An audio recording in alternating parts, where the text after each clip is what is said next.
Eleanor Bosch is professor of robotics at Carnegie Mellon University, where he teaches and researches on human-robot interactions, particularly forms of collaboration that lead to human and machine learning.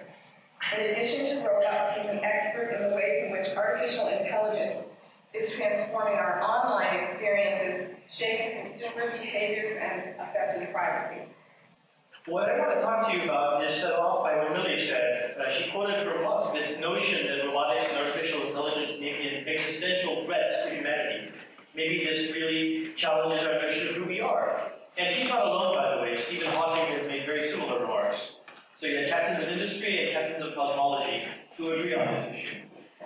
My concern is thinking about what might happen in a couple of hundred years if our robotic brethren decide to shoot us all. Stops us from thinking about what might happen tomorrow and 10 years from now, the near future, and the ways in which robotics and automation, what I call AI, artificial intelligence, actually do challenge our identity. There's one particular phrase I'm going to use to try and give you a sense of how to consider these issues.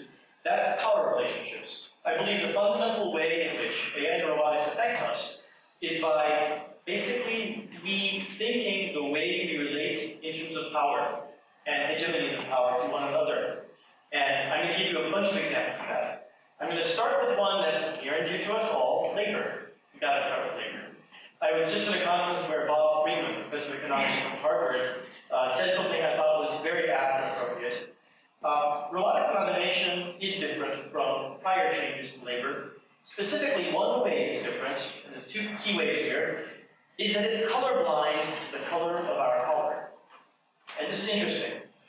Teachers, lawyers, executives, journalists, and machinists, drivers, all are under threat in terms of the identity of their jobs in the future because of robotics. Because robotics includes both mechanistic systems that can do what we humans do with our arms and legs, and cognitive systems that are beginning to do what we do with our brains. This is new. The second part of what's new vis-a-vis labor is that what robots can do with whatever color you wish to consider is changing every month. So whatever boundary you consider today, you can say, well, stockholders, they're human today. Fine, but in a year and a half or 5.5, not so fine. And any category of job you come up with today will eventually be under threat because we are constantly reinforcing the notion that technological progress is enabling automation to do more than it could ever do before. Now, there's two other issues that I want you to think about in terms of labor. One, some of you have seen if you've read Thomas Piketty's book, but there's a fundamental shift from labor income to capital income due to robotics and automation, precisely because you can replace people's jobs with computational systems and robotic systems that do the work that was formerly done by people. What's interesting about that, and troubling, is that the owners of capital are the single most unequal place in which to lodge wealth. In fact, capital ownership inequality increases at a rate vastly superior to that of labor inequality. So this shift not only disenfranchises former laborers, but increases inequality in society, and that should naturally make you start to question the social contract. But there's more than that, and there's really interesting sides to this. One is digital labor, if you've heard that phrase. The reason a whole lot of digital companies have value, such as Facebook and Google, is because they actually monetize the fact that you all go to their websites. And you don't get returns on that. And as they learn to monetize you further, their returns go up. The same story with the supermarket Advantage card that you use. They monetize at least 10 times over the behavioral purchasing patterns you have by doing machine learning on that and then selling it to other agents who use your consumer data. So saving you 20 cents on cucumbers is more than compensated by the $5 they make on the fact that they now know that you like cucumber soup. That's not a very good example. I'm going to give you some examples from around the world now to drive a little bit deeper beyond just labor and get at this idea of power relationship. Because, by the way, when you do disenfranchise laborers and increase inequality, you can see how that plays into the power relationship problem in society. But let's go to a particular country, Japan. Now, Japan is an interesting place. They love their culture, and they have the same massive problem we have around the world, but bigger, which is age demography. Massively aging population. So, they love their culture, they're not so excited about immigration, so you don't create an inflow of immigrants who can take care of your elderly. What do? You spend billions of dollars designing robots. No joke, this is real Japan today. Billions of dollars designing robots that can take care of the elderly. Now, first of all, that doesn't help you with some global inequity, sure. It's an innovation economy, all right. But those robots also surveil on the very elderly people they're observing. So you get into an interesting ethical morass, which is that these robots look at you, and they report back to the nurses and to your children about whether you're doing your exercises, or whether you're lying when you're doing your exercises. So again, the power relationships in society become threatened, because the robots become interlocutors in information, and therefore information itself becomes a currency that becomes shared more unequally.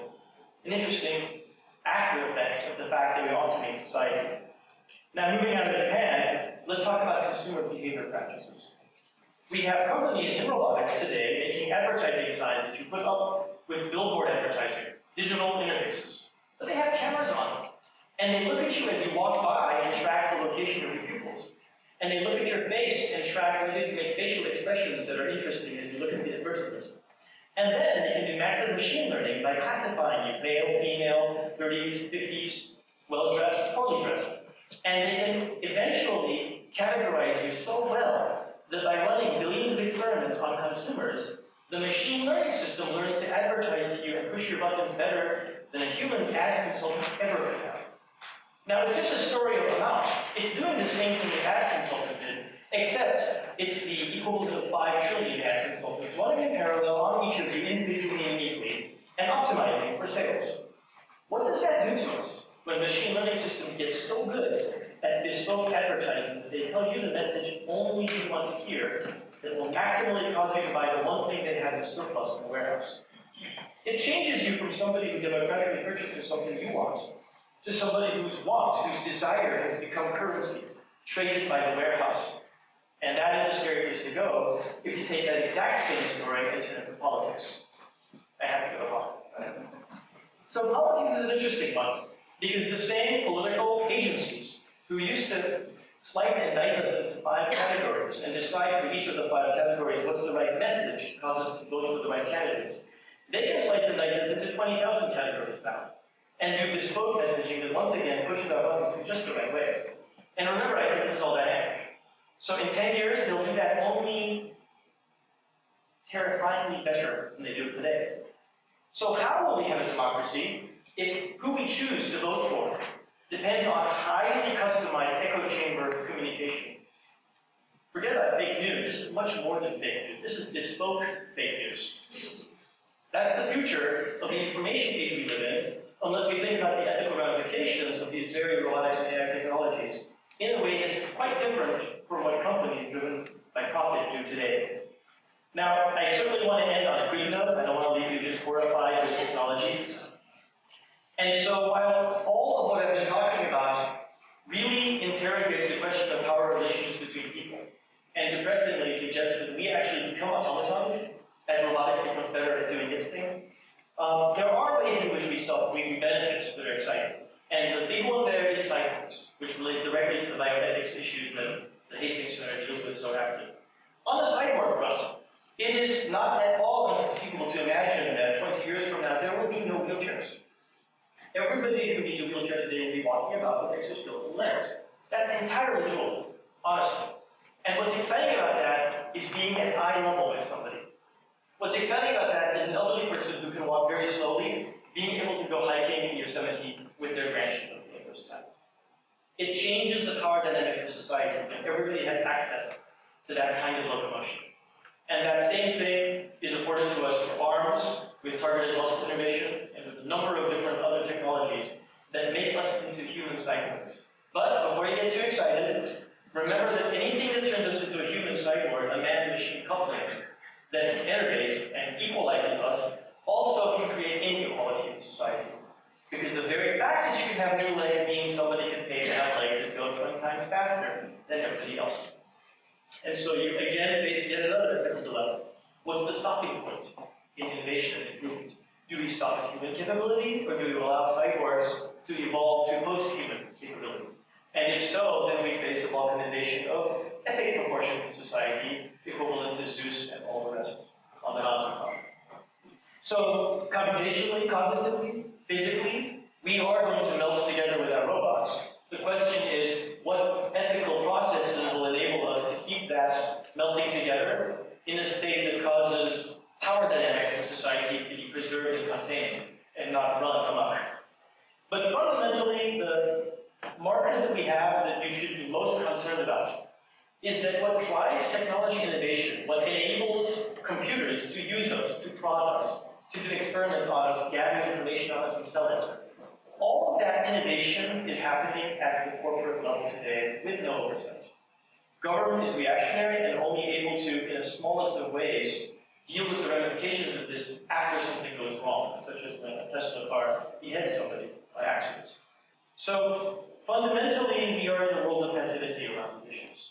And we're letting innovation change the power structures in society before we even understand philosophically how the dynamics of power structures are themselves in play as corporate America gains power due to the information age that we live in, supplanted by this new robotic and machine learning age. Those are the key questions that I think we all have to worry about, and I welcome the conversation we'll have today.